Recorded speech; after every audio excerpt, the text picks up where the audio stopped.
What's up, British basketball fans? Hope you're all well. It's me, Phil, and I've got another rant. Now, if you are new around here, firstly, thank you for checking out these videos. It does mean a huge amount. Give the video a thumbs up, subscribe so that you get all the latest news and all the latest videos from around the BBL and the WBBL, and hit that notification button so you get the notifications as soon as they go live. Now, if you haven't seen the video that I made last week, I'll put the link up here. It was basically a shambles. The WBBL had made a massive mistake. It's all put to bed now, but go check it out if you haven't already. So, this week's rant is about merch.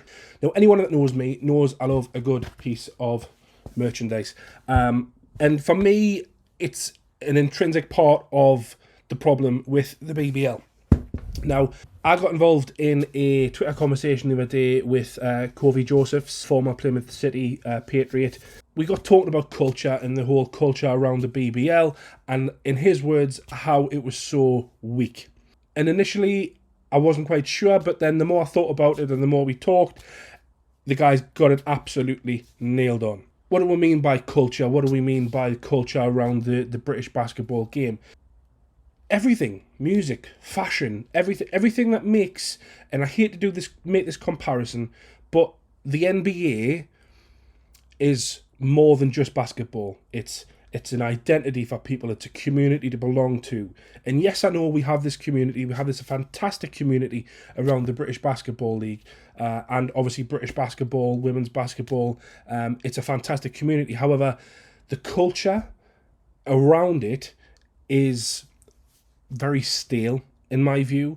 And one of the key things for me, and I don't know what you guys, let us know in the comments, one of the key things for me is the merch, because let's face it, if a kid walks into, say, the Virtue Motors Arena or, you know, the SGS or Ponds Forge, whatever arena there may be, they walk past and they see the kits. Now, I slow down when I say that, because every young boy, every young girl sees, whether it be a football kit, a basketball kit, and it's just like, it's the holy grail, it's the moment. And they want one, they have to have one. Now, I get we're living through a bit of a tough time financially at the minute, so that might not always be possible. For those clubs and for those people who are in a position to, for those clubs who can provide kits and for those families who can buy them, it's a massive part of getting the message out and also creating that culture. Now, there is some absolutely fantastic kits in the BBL, and as is in the WBBL as well. Across both leagues, you know, I heard Kazzy B talking about taking her Manchester Mystics shirt to Australia and they're going down really well. You know, thing in context, and I'm a big fan of context. Kid goes to the arena, they buy a shirt. They're playing out with their friends. Oh, what's that? Oh, this is the new Manchester Giants shirt. Do you like it? Yeah. Oh, well, I'm going to a game next week. Do you want to come with us? Yeah, okay. So then that child and that parent, or those parents and those children, they all go together and they have a great night. And then that child wants one, and then they have another. They go and buy a jersey, and then it keeps on rolling. And that's how you find, or that's how you grow an audience. That's how you grow the attendance at these games, by getting kids, giving them the gateway into the sport.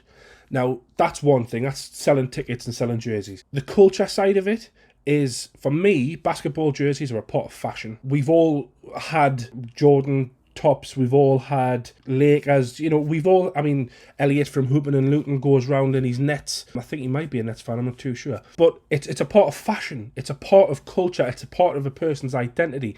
And if these clubs aren't offering an ability to buy the merch and to buy the jerseys and to buy the branded team gear, how is this message ever going to get out? You know, how is a buzz going to build around the Manchester Giants? How are they going to build a culture around their team if you can't even go on their website and buy a jersey? How is that even possible? Some clubs have it absolutely nailed down. I think the Bristol Flyers and what they do, they've got merch for days. You know, even some of the NBL teams have got fantastic merch and they make it readily available for everyone. So, again, I don't think it comes down to funding. Not about the money.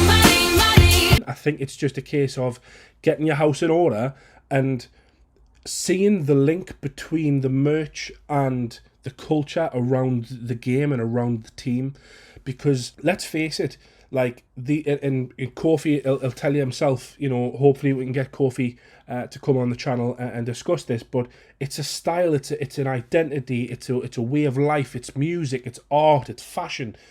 I asked a question on Twitter yesterday, when you think of basketball, what do you think of? And the majority of people said the game, and I get it, that's fair enough.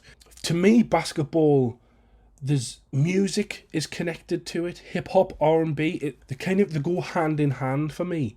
And when I think of basketball players, I think of style, I think of, you know, the different types of shoes that they wear every game, or the outfits, shout out to BBL Fits, the outfits that they wear coming into the arena of a night time. And we're starting to see that in little dribs and drabs. You know, the London Lions, again, we use them as an example. We're starting to see them capture their players coming into the copper box in a normal gear, in it, allowing them to be themselves rather than coming in the team's tracksuit. It's, for me, that's a very football thing. You know, in this country, things like, obviously I'm a Newcastle fan, the Premier League reached out to Alan St Maximum, who plays for Newcastle, and asked him not to wear a Gucci headband. It's like, well, if the guy wants to wear a Gucci headband, let the guy wear a Gucci headband. Like, why? You know, I get it from a sponsorship or from a brand perspective that Gucci might not have anything to do with the Premier League and vice versa, but when the guy's just been photographed walking into the stadium with a Gucci headband on, that's him saying, this is who I am, this is my style, this is my identity. Who are we? Who is anyone to tell him he can't do that? You know, and that extends to basketball. If somebody wants to, you know, wear an outfit that explains who they are as a person and, you know, it resembles their identity, then who are we to suppress that?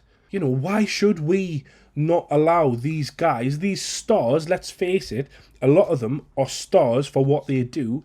Let's just lean into it wholeheartedly and let's just let them express themselves, and let's just have fun watching, you know, them express themselves and seeing the reaction that the kids have from that. But I would really love to know your thoughts. So if you get down there in the comments, let us know what you think on the whole conversation that we've been having on Twitter about style, about, you know, about the culture around British basketball. What's your thoughts? What do you think of the culture around British basketball? Should we leave it alone? Can it be improved? Let us know in the comments below.